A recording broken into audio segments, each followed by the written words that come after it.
Son dos perspectivas desde mi particular punto de vista.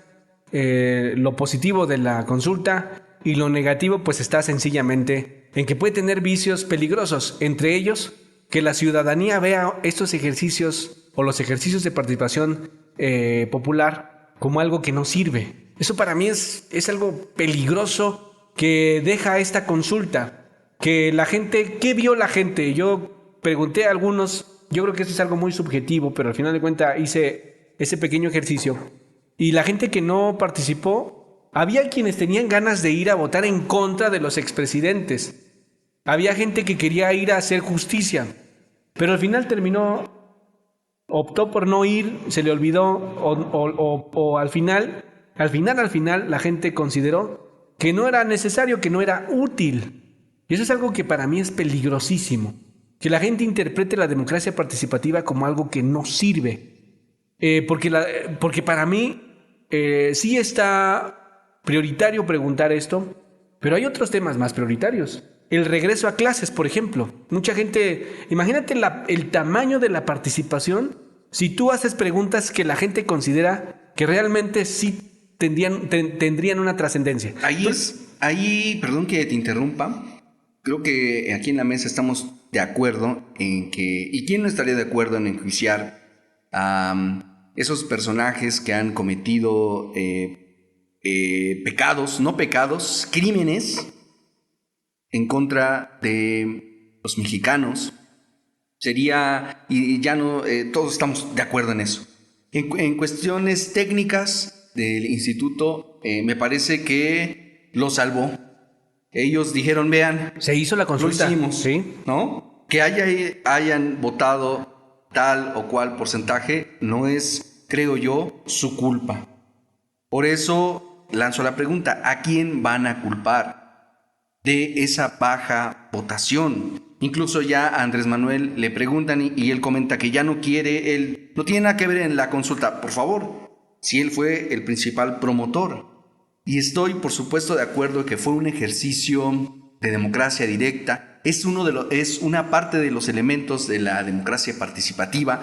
Bien lo decías, doctor, aquí, compañero sociólogo, nosotros nos formamos, incluso nos llamábamos Movimiento por la Industria de la Democracia Participativa. Hace más de 15 años. Hace más de 15 años nosotros estábamos entusiasmados cuando se hace una pregunta en lo económico, porque son ejes. En lo económico, en lo político, en lo cultural, en lo militar, donde se debe de consultar a la ciudadanía sobre temas relevantes, la macroeconomía. Por ejemplo, recuerdo mucho a Néstor Kirchner, al fallecido expresidente de Argentina, que consulta al pueblo argentino, ¿debemos o no continuar pagando la deuda que tenían al Fondo Monetario Internacional? Eso es una pregunta trascendental. Claro. Eso cambia la vida política, económica de un país. La consulta me parece una cuestión totalmente estéril. No sé qué piensas de eso, compañero. Pues tanto como esterilidad no, porque recordemos que el caso de México, a diferencia de lo que mencionas de la sociedad argentina, tiene ejes muy distintos, ¿no? En toda América Latina. Gerardo estuvo en Argentina, en varios congresos, sí, no. Cambia un poco la perspectiva de lo que sucede, ¿no? Es decir, América Latina, en sus democracias, si es que podríamos llamarlo en todo el eje que es democrático, entre comillas, tiene una distinta manera de llevar sus procesos sociales internos. Tiene sus problemas muy, muy asentados al interior de sus países y llama la atención, en el caso de México, que parece, más bien la consulta se tomaría, si no se hubiera consultado, como una venganza. Y si se vota por el sí, también parece ser una venganza, ¿no? Pero el asunto es que de alguna manera a la sociedad se le está convocando, se le está pidiendo, si no una opinión, sí una manera de integrarlos más a la vida social. No sé, pienso un poco en que algunas cosas que han sucedido en los sexenios anteriores y que en el sexenio que estamos, decisiones que se toman. Mencionaba el Tren Maya, podríamos mencionar la privatización de algunas empresas en México hace unos años.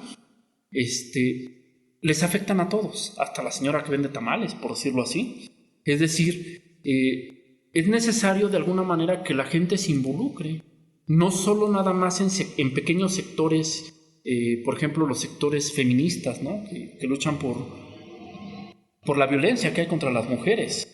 De alguna manera hay que empezar a integrar todas esas facciones y que de alguna manera todos seamos participativos en nuestra democracia. A todos nos afecta lo que sucede, inclusive actualmente se están dando muchos casos de desapariciones o se están tomando más en cuenta, pero eso ya sucedió en sexenios anteriores.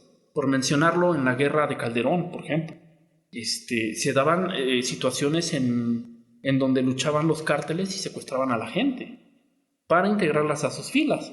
Entonces me parece importante empezar a que la gente tenga más participación, pero no en fracciones, sino en conjunto.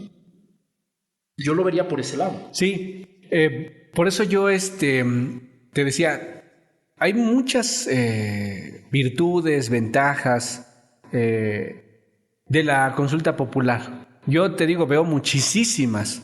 Entre ellas, pues, como dices, Gerardo, pues llamar a la gente a la participación. Pero yo insisto, ahora, también hay que entenderlo de esta manera, ¿no?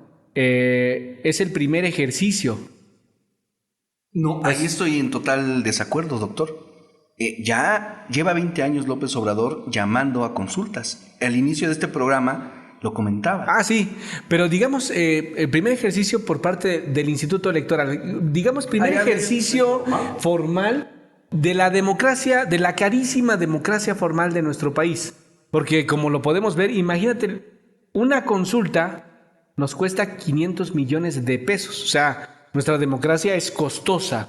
Nuestra democracia no es un paseo en el parque. Que te voy a decir algo, me preocupa, por eso te digo, me preocupa este lado, porque pues hay preguntas muy trascendentales para la sociedad del día de hoy.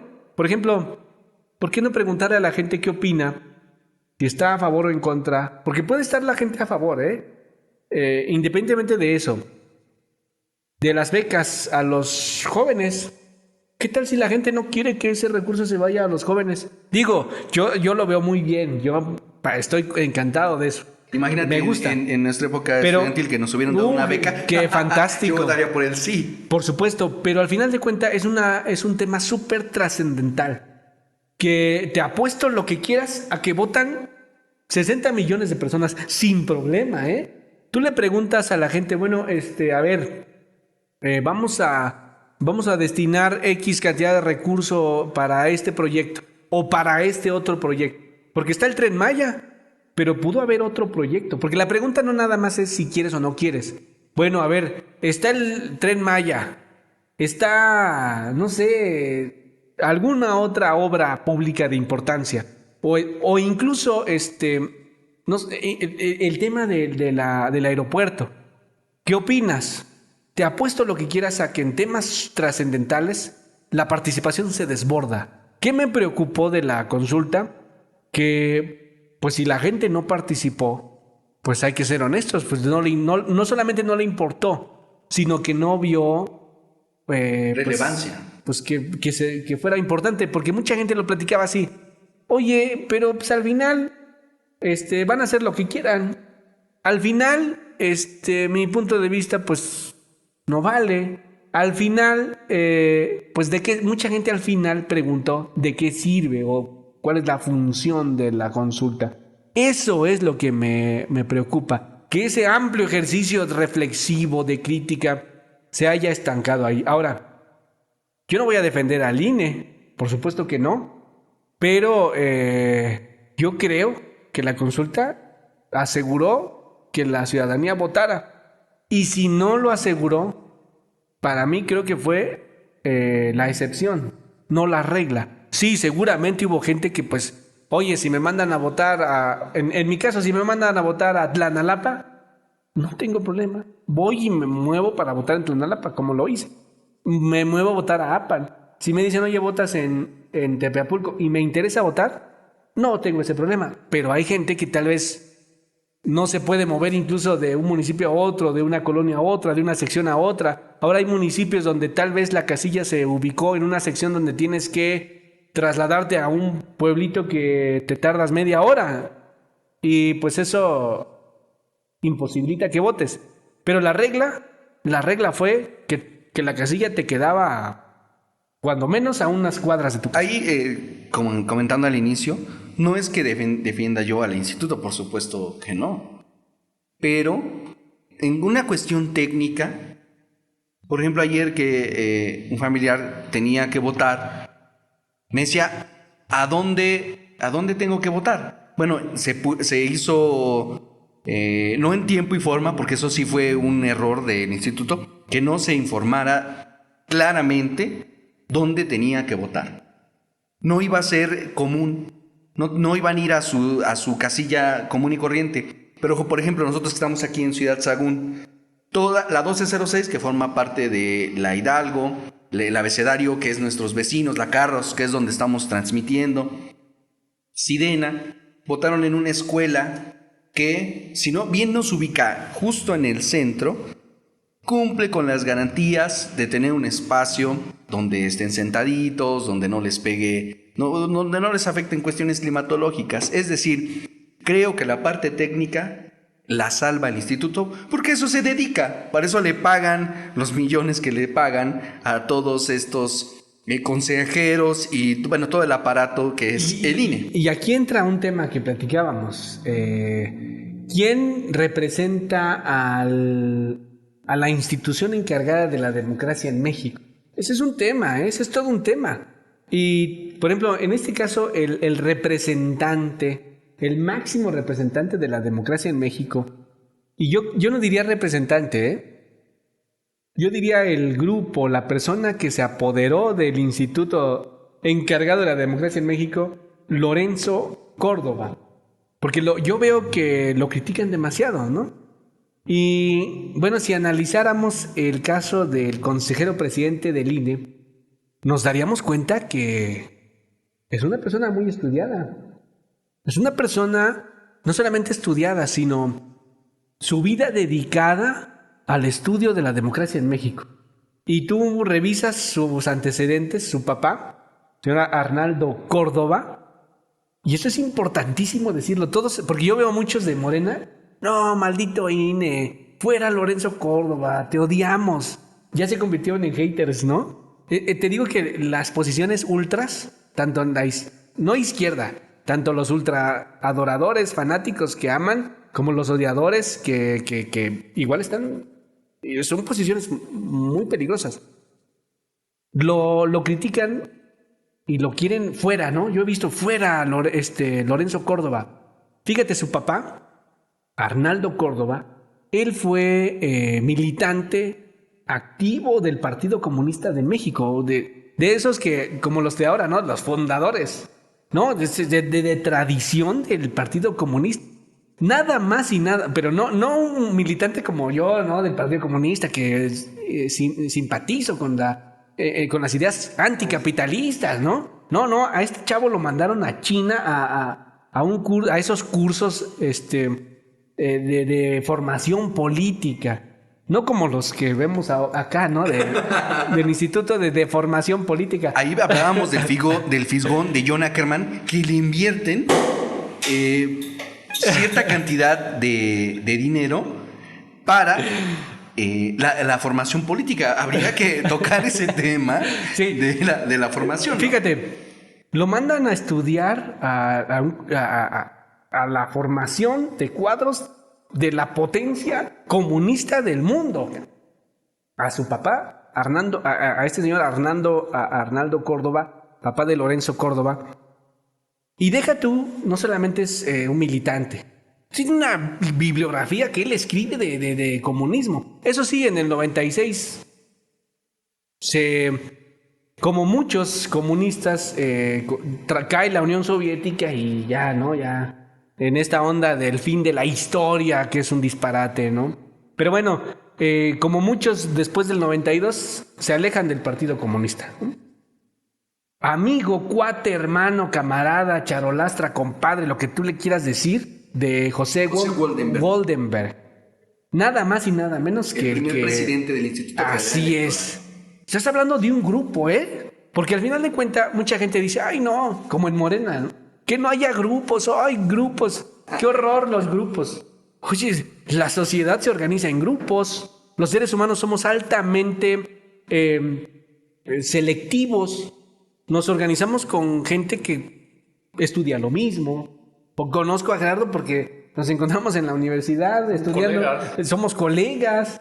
Es más, te apuesto a que leíste mi tesis de maestría o alguna de mis tesis. Sí, por ahí hice la de maestría y por ahí me parece que habías publicado algo en un congreso. Ándale. O sea, nos organizamos selectivamente. Entonces, los grupos, la existencia de grupos es algo inherente a las sociedades. Tribu o muerte. Es más, habla de un proceso evolutivo de desarrollo, ¿no? El hecho de que se organicen en grupos. El mismo concepto de Estado, que a mi punto de vista es el más grande invento, desarrollo de la humanidad. La sociedad al final se organiza en grupos. Y los que tienen el INE, pues eran los que andaban en el Partido Comunista, gente de superizquierda. Ahora, bueno, su mamá de Lorenzo Córdoba, una arqueóloga dedicada al estudio de las culturas más antiguas de Mesoamérica. Y bueno, tiene tesis, o sea, sus papás, en resumen, gente de la academia, reconocida, esa sí era la izquierda, esa sí es izquierda. Cuando tú planteas una alternativa al capitalismo, ahí sí, para que veas, tú te posicionas en la izquierda y analizando lo que fue la izquierda, ¿no? Perdón que te interrumpa, Juan. De alguna manera también llama la atención, mencionas la izquierda, ¿no? Y esas posturas de grupos que se dan o que se dieron hace un tiempo. Que sería un tema aparte, habría que mencionarlo, ¿no? Un tema aparte debido a que la cuestión de la izquierda en México tiene una postura un tanto dividida al interior. Sí. Entonces podría ser el surgimiento de la izquierda, no qué izquierda, no cuál izquierda, sino más bien cómo de alguna manera ese posicionamiento se estaba buscando cambiar de alguna manera, ¿no? La sociedad por medio de la institución, por medio de esa cuestión ideológica. Y digo, la izquierda la podemos dejar por un tema aparte, porque también es un tema viene a converger esa cuestión que dices de grupos, porque al final de cuentas la izquierda está muy dividida en México, muy dividida en sus grupos. Tendríamos que hacer un tema especial de la democracia formal, la democracia directa, porque son... Sí. Y también la izquierda, ¿qué pasa con esos conceptos? Y al final, fíjate qué importante es analizar un poco quién se encarga de la institución. Cuando hablas de democracia, ¿quién tiene la democracia en México de la mano? ¿Quién la tiene o de la mano o de la cadena? Sí. En este caso, Lorenzo Córdoba, bueno, militante del Partido Comunista, como muchos de Morena, pues es que ahora como están en Morena ya son comunistas, ¿no? O izquierdistas. O izquierdistas. Pero te voy a decir, Lorenzo Córdoba viene de una tradición verdaderamente de izquierda. O sea, pensando en el concepto mismo de la Revolución Francesa, de los jacobinos y los girondinos, que se posicionaron en un lugar y en otro lugar y tenían era clara la diferencia. En ese tiempo, bueno, estás hablando de gente que realmente decías, bueno, ellos están a favor del socialismo, del comunismo, y estos están a favor de la sociedad capitalista. Había una clarísima diferencia. En el caso de Lorenzo Córdoba, fíjate, dedicado desde muy joven al estudio de la democracia en México, su tesis dedicada a este tema de... pues básicamente lo que son los procesos democráticos, lo que es, ¿cómo decirlo? Pues el estudio científico, el estudio serio, el estudio, pues dedicado tiempo completo al tema de la democracia. Y fíjate nada más quién fue su maestro de Lorenzo Córdoba. El mismísimo Bobbio. Norberto Bobbio. Fíjate, ahorita ahí traes un texto de Norberto Bobbio. Él fue su asesor de tesis de Lorenzo Córdoba, porque su mamá pues es italiana. Porque pues obvio, ¿no? Esta visión europea, eurocéntrica, porque al final de cuentas no. A ver, estamos en México. Aquí Europa no puede desaparecer del análisis. Su mamá, pues italiana, él se va, obvio, pues a estudiar a Italia, a Turín. Allá su maestro, Norberto Bobbio, dedicado igual al estudio del tema. Pero fíjate, Bobbio, Bobbio es su análisis, o sus análisis de Bobbio son básicamente propuestas de corte liberal, como socialista liberal, Bobbio. O sea, vamos, estás hablando de un socialista, en pocas palabras. Y él es el maestro, el sensei, o sea, el jefe de la tribu de estos vatos. Ellos son los que tienen la institución encargada de la democracia en México. No estás hablando, vamos, de cualquiera. Ahorita que mencionas esta parte de quién fue, bueno, de que Bobbio fue mentor de Córdoba, llama la atención, o más bien dicho, se me ocurre pensar en esas siglo XIX de Porfirio Díaz y que los hijos de los hacendados y demás se iban a estudiar fuera, ¿no? Es decir, tomar en cuenta que para estar mejor educados, no la UNAM, no una universidad pública del Estado mexicano, sino irte a una universidad europea, ¿no? Pero fíjate, no nos vayamos lejos. Pero digo, tampoco tiene algo de malo el que haya sido educado fuera, sino las posturas que toma, a pesar de que tuvo esa tradición de alguna manera liberal, las posturas que llega a tomar, no sé si llamarlas conservadoras, ¿no? A la hora de que lo atacan o lo preguntan y él responde y se pone en una posición un tanto... Ve lo interesante a lo que nos lleva el análisis de las personas que están a cargo de la democracia en México. Es esa visión, fíjate, nosotros tenemos, no solamente, la democracia tiene un sustento hispano, o sea, seguimos las reglas de España. En un intento de mezclarlo con la democracia anglosajona. Y lo mismo pasa en el derecho. Tenemos un derecho hispano, de España, no latino, no de la tradición del latín, no, español, porque somos colonia, al final de cuentas colonias, si ya no es económica y físicamente, por lo menos ideológicamente, ahí está la colonia. Por eso insisto, y muchos me criticaron cuando les dije que ya no soy fanático político cristiano, de llevar el cristianismo a la política. No, ya eso ya quedó atrás. El derecho mexicano, o sea, tú analízalo, y es una mezcla de estilo Frankenstein. Tú tienes lo hispano, lo español, con un intento de hacerlo o de ajustarlo a lo anglosajón. Imitas, por un lado están los fanáticos de los europeos y por otro de los gringos. Pero es esa visión colonial que a mí me preocupa, porque al final tú terminas haciendo una obra frankensteana, tanto en la democracia como en el derecho. Te pongo un ejemplo, y por eso no sé si se han dado cuenta que a los que atrapan, a los que encierran por algún delito, les ponen una foto en los ojos. Porque se intentó hacer esto de los juicios orales. Pero no faltó el primero que hizo el juicio oral, que le tomaron una foto, la publicaron y dijeron que pues es un delincuente. Se ampara y sale libre, aunque haya violado, matado, lo que tú quieras. Se ampara porque le están violando ustedes. Están violando. Eso es ese Frankenstein. Y ahora imagínate en los procesos democráticos tienes otro Frankenstein igual o peor, de cocido y de acomodado.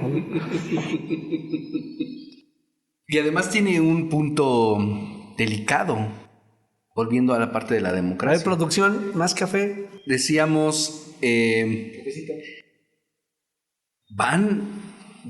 van a hacer con este resultado?